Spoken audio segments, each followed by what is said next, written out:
handed her over to her husband, while their 10-year-old son James stood by his mother, silent for a change. "Let's all go inside and have a nice cup of tea." Her mother turned and walked briskly towards the kitchen. Annie smiled for the first time that day. A cup of tea was her mother's remedy for all ills. The kettle was constantly on the boil. They trooped after her dutifully, knowing it was useless to refuse. "Where's Paul these days?" Annie's mother asked her, obviously trying to steer the conversation onto normal lines. "Have you broken up with him?" "No. He's been away for the past couple of months." "What doing?" Bill asked. "I've no idea. He was very secretive about it, but he said he'd be back soon."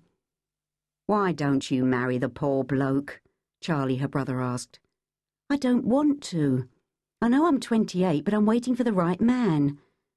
She loved Will and Charlie, her two brothers, dearly, but they still considered her the baby of the family and were always trying to give her advice. Rose laughed.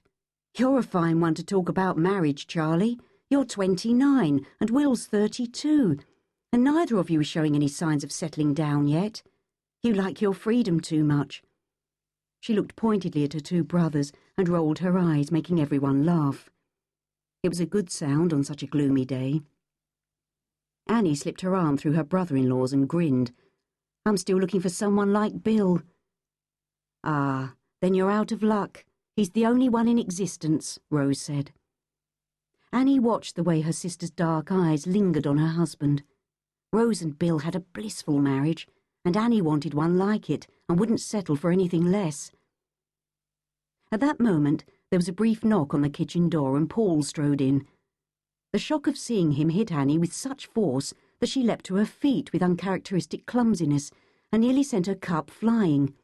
He was in Air Force uniform and sporting a pair of wings on his chest. She opened her mouth, but nothing came out. Paul laughed. "Not like you to be lost for words, Annie." "Well, what the blazes do you expect?" she managed to say at last. "You might have told me what you were up to." "You haven't wasted any time, Paul," Annie's mother remarked. "Well, it was clear that the war was coming, and as I already had my commercial pilot's license, it seemed the sensible thing to do." "Sensible?" Annie couldn't believe she was hearing this. She'd met Paul at a dance in Richmond 4 years ago, and she knew he could be impulsive, but she hadn't expected him to do this.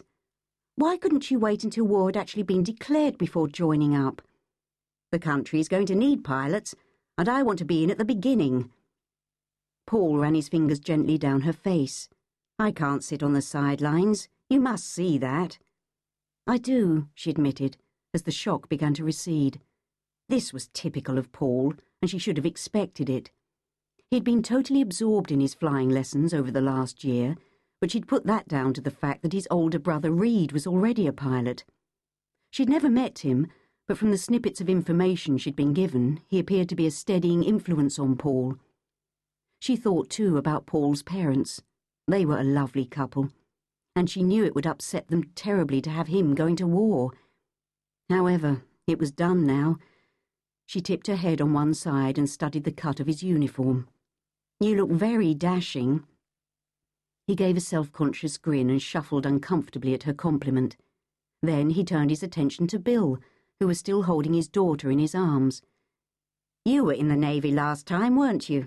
A captain, I believe." Bill nodded grimly. "They'll be after you." "No," Rose said sharply. "He's too old this time." Annie watched a rare moment of panic flit across her sister's face. She tried to propel Paul out of the kitchen, but he wasn't going to move. It was not the time to discuss this. They all needed a few hours to let it sink in that they were at war again. Decisions had to be made, but not until they'd had time to adjust and absorb the implications. Over the last few weeks, many people had declared that Germany didn't want war with Britain, and she tried to believe them. But if you looked at the turmoil in Europe, it was hard to delude yourself. "How old are you?" Paul persisted. 47 in December. "That won't matter. They'll be desperate for men with your experience." Annie tugged at Paul's arm, anxious to get him away. She could almost hear the thoughts of the people sitting around the table, troubled thoughts, things they would rather not face at the moment. They were well aware that their lives were going to change.